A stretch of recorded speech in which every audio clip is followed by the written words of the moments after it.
Olá, bem-vindos! O ponto mais perigoso do planeta nesse exato momento, ele não é uma capital sitiada, não é uma fronteira em disputa, nem mesmo um campo de batalha ativo. É algo, na verdade, muito mais discreto, mas infinitamente mais volátil. A gente está falando de um corredor marítimo.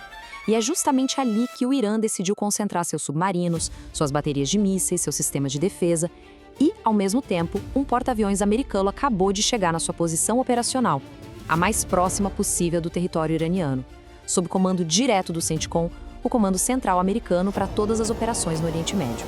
E olha, quando esses dois movimentos gigantescos se encontram no mesmo lugar, a história já ensinou pra gente que o risco deixa de ser teórico e passa a ser perigosamente real. Então, vamos mergulhar nisso. O eixo de todo esse risco global tem um nome: Estreito de Hormuz. Um verdadeiro gargalo geográfico que, ao longo da história, foi palco de impérios, de guerras e, claro, do fluxo de energia que move o mundo. Aquilo ali não é só uma passagem, é a veia jugular da economia global. E aqui está o número que explica tudo: 20%. 20% de todo o petróleo comercializado no mundo precisa, obrigatoriamente, passar por esse canal estreito. É por isso que uma crise local ali pode virar, em questão de horas, uma crise mundial. É isso mesmo, quase 1/5 de todo o petróleo do planeta, além de 1/3 de todo o gás natural liquefeito, passa por ali. Qualquer instabilidade, qualquer bloqueio, não é um problema regional. É uma onda de choque que atinge os mercados de energia, as cadeias de suprimento e, no fim das contas, a economia de todos os países. E o Irã sabe muito bem disso. O parlamento iraniano, por exemplo, mantém autorização para fechar o estreito, e se isso acontecer, os analistas falam num barril de petróleo que pode bater $200, com alguns até prevendo um colapso total do mercado. E, diante dessa pressão toda, o Irã não ficou esperando não. O regime iniciou uma das maiores mobilizações militares concentradas que aquela região já viu nos últimos anos.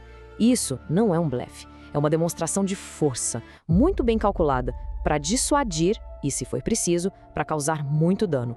E esse ponto aqui é crucial para a gente entender a doutrina iraniana. O objetivo deles não é vencer os Estados Unidos em tecnologia, eles sabem que não conseguem. O objetivo é outro, é assimétrico. A ideia é elevar o custo de qualquer operação militar a um ponto insustentável.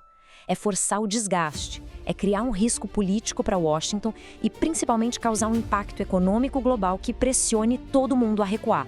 É uma estratégia de negação, não uma de vitória clássica. E essa estratégia, ela se manifesta em várias camadas. Na defesa aérea, por exemplo, eles deslocaram seus sistemas mais pesados, como o Bavar 373, que é de fabricação própria, e o S-300 russo, para ilhas e pontos estratégicos, tentando criar uma espécie de bolha de negação aérea sobre o estreito. Na parte ofensiva, mobilizaram mísseis balísticos e de cruzeiro. No mar, seus submarinos estão posicionados, e no ar, enxames de drones suicidas, da família Shahed, prontos para saturar qualquer defesa naval ou aérea. Agora, o que é bem interessante aqui são os detalhes desse poder de fogo. O míssil FAT-110, que é de combustível sólido, tem uma ogiva de até 500 quilos. A família Qader é ainda mais preocupante. O Qadr 110 tem alcance para atingir Israel e o Qadr 380, um míssil de 2 estágios, carrega uma ogiva de até 800 quilos. E não para por aí. Eles ativaram mísseis de cruzeiro como o Abu Madi, com 1.000 quilômetros de alcance, capaz de causar um dano severo até em grandes navios de guerra. Mas talvez a ameaça mais perigosa e a mais única seja essa aqui, os submarinos da classe Gadir. São chamados submarinos anões. Pensa neles, são pequenos, silenciosos e muito, mas muito difíceis de detectar nas águas rasas do Golfo. Eles não foram feitos para lutar contra frotas em mar aberto, foram projetados para uma única coisa: emboscadas em gárgalos marítimos. E, bem, o Estreito de Hormuz é o lugar perfeito para isso. E do outro lado do tabuleiro, a resposta americana não foi nada improvisada.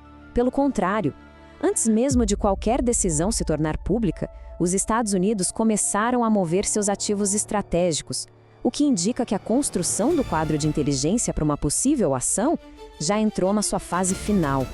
Vamos dar uma olhada nesses ativos. Primeiro, a inteligência. Aeronaves RC-135W, que são plataformas raríssimas, responsáveis por coletar sinais eletrônicos, comunicações, emissões de radar, tudo.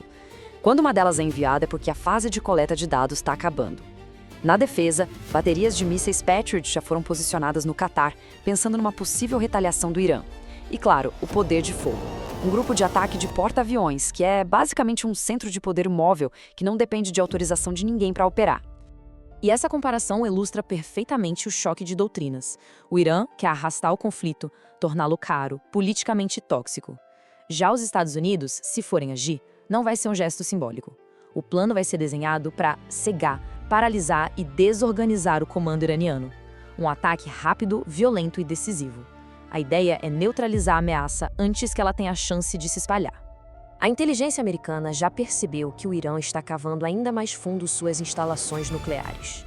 Com a coleta de dados quase completa, Washington agora estuda 3 opções principais de ataque. Um ataque cirúrgico contra os líderes do regime, um ataque contra as instalações nucleares ou um ataque mais amplo contra as estruturas do Estado iraniano. Todas essas opções estão nesse momento sobre a mesa. A gente está analisando um cenário de altíssimo risco, com muitas variáveis em jogo. Para garantir que possamos continuar acompanhando todas as atualizações cruciais sobre essa crise, fica aqui o convite. Deixe um like e se inscreva no canal. É um gesto simples, mas que ajuda muito a manter análises como esta disponíveis. Mas essa escalada militar toda, ela não acontece no vácuo, né? Ela é governada por um relógio geopolítico que está correndo. E quase ninguém percebeu qual é a janela de tempo mais perigosa de toda essa crise. Vamos dar uma olhada nessa linha do tempo. Hoje, a gente tem a mobilização máxima. O Irã já solicitou oficialmente o bloqueio do seu espaço aéreo para o dia 31 de janeiro, que é um protocolo usado quando um país acha que pode perder o controle do próprio céu. Mas o prazo final mesmo é 17 de fevereiro. Por quê? É o início do Ramadã. E nenhum presidente americano começa uma guerra contra um país muçulmano durante o Ramadã. Seria um desastre diplomático global. Isso cria uma janela de mais ou menos 19 dias para agir. Se nada acontecer até lá, a crise congela até março, adiando o inevitável. E enquanto esse relógio corre, o regime iraniano está sendo espremido por todos os lados. Tem a pressão militar externa, óbvia dos Estados Unidos e seus aliados, tem o isolamento diplomático global crescente, que a gente vai ver em seguida, e, o que é crucial, tem uma crise econômica e social interna profunda. A economia está desmoronando, a moeda perdeu quase todo o valor e a população está sofrendo. E aqui vem a virada diplomática que muda completamente o jogo. Pela primeira vez na história, a União Europeia, por unanimidade, decidiu classificar a Guarda Revolucionária do Irã como uma organização terrorista. Não foi um país ou outro, não foi pressão de fora. Foram os 27 Estados-membros, todos falando a mesma língua. A chefe da diplomacia europeia anunciou a decisão com uma frase que soa como uma sentença política. A repressão não ficará sem resposta. Isso, na prática, autoriza congelar bens, proibir viagens e isolar internacionalmente qualquer pessoa ligada à Guarda Revolucionária. O detalhe crucial é que países que antes resistiam a isso, como a França e a Espanha, mudaram de posição. Diplomaticamente, essa decisão empurra o Irã para um canto cada vez menor no tabuleiro global. E tudo isso acontece enquanto a população iraniana vive uma realidade completamente diferente. Segundo estimativas de organizações de direitos humanos, a repressão interna já resultou na morte de milhares de cidadãos. Falta energia, falta água, faltam salários dignos. Mas para mísseis, submarinos e drones, o dinheiro nunca falta. E essa contradição é o calcanhar de Aquiles do regime.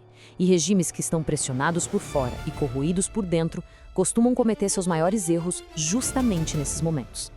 A gente vai continuar de olho em cada movimento. Se análises aprofundadas como estas são importantes, não deixe de se inscrever no canal, ativar as notificações e compartilhar esse material. O apoio de todos é fundamental para que este trabalho continue. Então, o ponto crucial é este. Os sinais objetivos, eles convergem. Bloqueio aéreo solicitado, ativos militares mobilizados, inteligência americana em plena operação e forças posicionadas dos dois lados do ponto mais sensível do planeta. Isso não garante uma guerra, claro, mas indica que o mundo entrou numa janela de risco muito real. Se algo acontecer, não vai ser surpresa, vai ser consequência.